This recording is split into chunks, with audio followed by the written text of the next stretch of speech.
তুমি মুমিন হইছো এমন মানুষের লগে বন্ধুত্ব লাগা রে ভাই, যে মানুষে তোমারে ফজর ওয়াক্ত ডাক দিয়া ফজরের নামাজ পর্যন্ত লইয়া যায়, ওলা মানুষের লগে বন্ধুত্ব লাগাও। যে মানুষে দুহরের সময় খানো ডাক দিয়া তুমি যত ব্যস্ততা থাকো, যত বিধি থাকো, এর বড় টাইপিং কর মাধ্যমে ফোনের মাধ্যমে কইতো ও আল্লাহর গুলাম, আল্লাহর মুয়াজ্জিনে আযান দিছেন দুহরের নামাজও আমি যাই, আর তুমি যেখানে থাকো না কেন তাড়াতাড়ি মসজিদের মধ্যে গিয়ে নামাজ আদায় করো।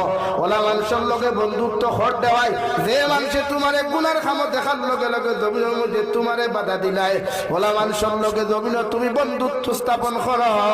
যে মানুষে তিলাওয়াত না জানলেও তোমারে তিলাওয়াত শিখাইবার ব্যবস্থা করিলাই, ওলা মানুষের লগে জমিনের মধ্যে বন্ধুত্ব স্থাপন করো। বিশ্ব নবী মুহাম্মদুর রাসূলুল্লাহ সাল্লাল্লাহু তাআলা আলাইহি ওয়াসাল্লাম ফরমায়, মান তাশাব্বাহা বিকওমিন ফাহুয়া মিনহুম আও কামা ক্বালা আলাইহিস সালাতু ওয়াস সালাম। তুমি জমিনদারে ফলো করবা, জমিনদারে অনুসরণ করবা, এই মানুষটা যদি দিনদার মুত্তাকি পরহেজগার হয়ে যায়, কিয়ামতের ময়দানে ও মানুষের লগে তোমার হাসর হইব। সুবহানাল্লাহ।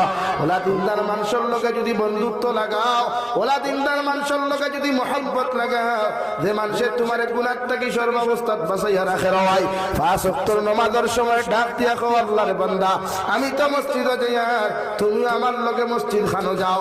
এই বন্ধু যখন কিয়ামতের ময়দানে জন্নত যাইব, আল্লাহর আদালত হইব, আল্লাহ কত সময় পর্যন্ত আমার মতো গুলাম জন্নত যাইতাম না, যত সময় আমার বন্ধু মুখে আমার লগে জন্নত দিছ না। সুবহানাল্লাহ। একজন মুমিন আর একজন মুমিনের ভাই, একজন মুমিন আর একজন মুমিনের বন্ধু।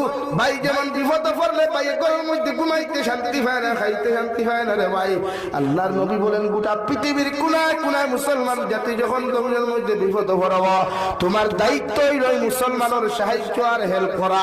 যদি ক্ষমতা দ্বারা পারো না, টাকা পয়সা দিয়ে সাহায্য করো, ধন দৌলত দিয়ে তুমি সাহায্য করো। যদি ধন দৌলত দ্বারা তোমার সাহায্য করার কোনো ক্যাপাসিটি না থাকে, কমসে কম তাহাজ্জুদের সময় খানো, ঠান্ডা পানি দিয়ে উযু করিয়া, গরম পানি দিয়ে উযু করিয়া, আল্লাহর কুদরতের কদম খানো সিজদা দিয়া, দুইখান হাত তুলা মারি আল্লাহর আদালতের মধ্যে কুজো, আল্লাহ আমি এক গুনাহগার জমিনে তোমার কাছে কুজি। আর আজ ফিলিস্তিনের মুসলমান নির্যাতিত, লিবিয়ার মুসলমান নির্যাতিত, আফ্রিকার মুসলমান নির্যাতিত, গোটা পৃথিবীর কোনায় কোনায় মুসলমান জাতি নির্যাতিত নিপীড়িত রে দয়াল।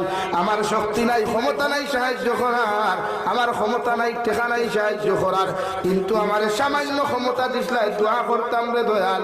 আমি গুনাহগারে তোমার কাছে দোয়া করি, আর গোটা পৃথিবীর মুমিন জাতির আপনি হেফাজত করেন। নবী বলেন দোয়াটা যদি আল্লাহ কবুল করে